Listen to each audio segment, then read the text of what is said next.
What's up, everybody? Michael F. Florio from NFL Fantasy here, and today I am giving you my top 10 sleepers heading into fantasy drafts for the 2021 NFL season. Coming in at number 10, I have Bills running back Devin Singletary. Look, in preseason, he has been getting the starts and playing ahead of Zach Moss. He even outscored him last year, but you get him rounds later than Moss. And Singletary went to the RB Whisperer, take that for how you will, to work on his burst and explosiveness this offseason, and he's actually looked faster. Coming in at number 9 is Gerald Everett. Look, this is all about Russell Wilson. 27% of his red zone passes have gone to tight ends last season, and in his career, that number is 25%. Plus, Everett is a good after-the-catch receiver, and he's going to have a lot of space to operate as defenses focus on DK Metcalf and Tyler Lockett. At number 8, I have Lions rookie Amon-Ra St. Brown. Look, the Lions need someone to step up at wide receiver, and St. Brown has a chance to be the top target. He's been one of their top targets in preseason so far. He is a big slot receiver who could be Jared Goff's new Cooper Kupp in Detroit.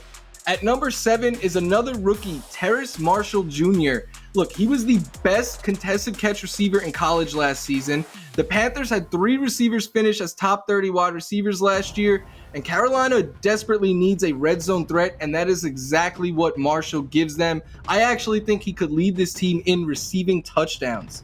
At number 6, Philip Lindsay. Look, David Johnson in the preseason has been relegated to only third down work, and Mark Ingram looked washed last year. We know Lindsay could play. He has 2 seasons of over 1,000 yards and at least 7 touchdowns, so he has a good chance of becoming a starter and carving out a good workload, and you only have to draft him as an RB4, sometimes even later. At number 5, Trey Lance. The only question I have about Trey Lance is when he starts, but we know he has a strong arm. He has shown it off in preseason. We know he could throw downfield. He's in an offense with good playmakers and a good play caller, but the biggest reason to get excited for him is what he could do with his legs. Think Lamar Jackson or Jalen Hurts. He has that same level of rushing ability. At number 4, give me Gus Edwards. Look, in games last year with just Dobbins and Edwards, their stats were nearly identical. They evenly split carries, targets, and even red zone touches. In fact, Edwards actually had the slight edge in fantasy points per games, but you get him 5-6 rounds later than J.K. Dobbins, so I'm all about that value that he brings.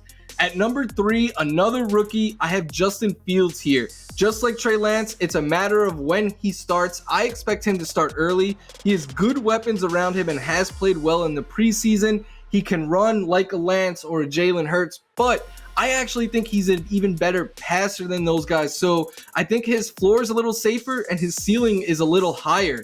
At number 2, it's Elijah Moore. A lot of rookies on this list, but before Elijah Moore got hurt, every day was basically, in Jets camp, was basically Elijah Moore hype day. He was putting on a show. He is an explosive slot receiver built in the mold of like a Tyler Lockett, and outside of Corey Davis, he has a very good chance of being the number 2 target there for the New York Jets.